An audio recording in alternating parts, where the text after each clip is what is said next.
So at the moment we've still got the pressure gauge in the engine bay, just so we're running the engine, we can see exactly what's happening and we can get it turned off quickly. So we've got the pipes just here, the new pipe, obviously it's not going to have that many cores in it, but just to be safe and sorry, having too long. Pipe goes all the way along here, along here, along here, along here, along here, up to the instrument panel. All these random wires are for lights, smoke dischargers, things like that, so yeah, they're nearly there. The new voltage regulator box is here, it's all working now, it's all charging. Hence why we've got the dynamo off, because we're running on a drill, saving lots of money on fuel and all that sort of stuff. Got new wires to the battery, new wires inside all this conduit and stuff. We're just sorting the tiny tin out at the moment, the generator, and then that'll all be wired up. We're going to have to change the wires down to it because they're all shorting out inside, but it's not the end of the world. Then we're on to the driver's compartment. We've taken the seat out, this makes it much easier to work on without having it all in there. We've got periscopes and things, but we just need to start assembling them, putting them all together. Most of it is all the castings and things like that and machining to do for that now, to work out why they're not all going together. We don't seem to have any leaks on the hydraulics. We'll have it running this week and testing the clutch and making sure it drives, runs and does everything. Put a new fuel line in for the tiny tin because I didn't realise you actually wanted it running until a couple of weeks ago. Yeah, all the switches are working nicely.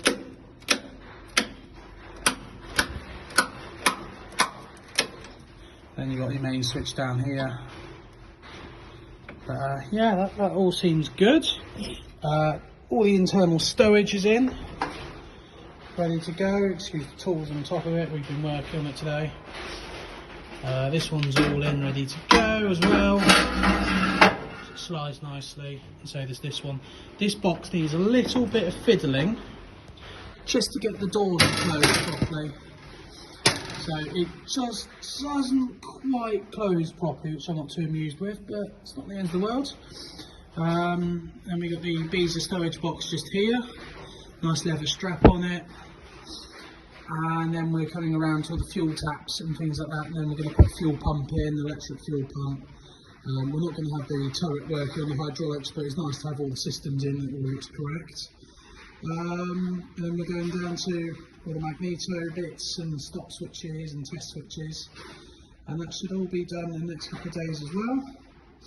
And then the turret basket will get dropped in probably towards the end of next week, in the next 7 to 8 working days. That'll all be in, and then the RBJ is all wired up, and then we can start wiring all the wires up the turret basket, ready for the turret to go on, and then all onto stowage for the turret, which shouldn't be too bad.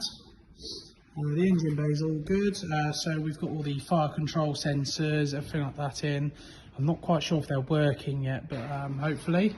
We've worked out a way of sorting out the fire suppression system. We're going to use a CO2 system of modern fire extinguishers, which will end up putting modern fire extinguisher onto the holders, which will look right, but it'll be much more reliable, and if you do have a problem with them, you can just put a new fire extinguisher on it without having to worry about all the dangerous gases and all that whatnot.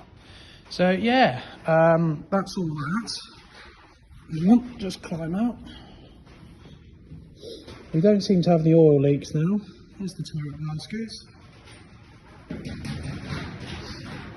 The ropes are all ready to lift it on. The powering bottles out of the QLR, things like that. Just go down the ladders. It's like a boat, you see. This ladder, sand channel ladder, whatever you want to call it, is all done. It needs a bit of filler primer, a bit of love, slight more doing here. The fabricator who made it's done a nice job of it, but just needs a little bit more here because it's a little bit sharp just there. But that'll be all good. So this has all been straightened out now. We've got to retap these holes here and put new screws on them. But yeah, that all looks good. The rear plate has all been straightened, so up here it was all completely bent to anything, and it's all been straightened now, as you can see. The tow hitch has been repaired, it's now working properly, it's nice. The smoke discharger box is all ready to go on, the wiring's all there ready for it. I need to sort out rear lights and we're all good to go. Then we've got the other side, which has this. As you can see, it's slightly different, but it still needs a little bit of love just to adjust it. Then it'll all be painted and put back together. Sprocket, we should be getting the track on in the next couple of weeks as well, but it's easier to move around without track on at the moment. Yeah, and then one of the bins are on, but it's not quite finished. There's a load of webbing to go over the top canvas to stop water going in and things like that. I'm fairly sure this is charioteer, might need cutting off. That's something we can decide. The road wheels are on, the idlers are now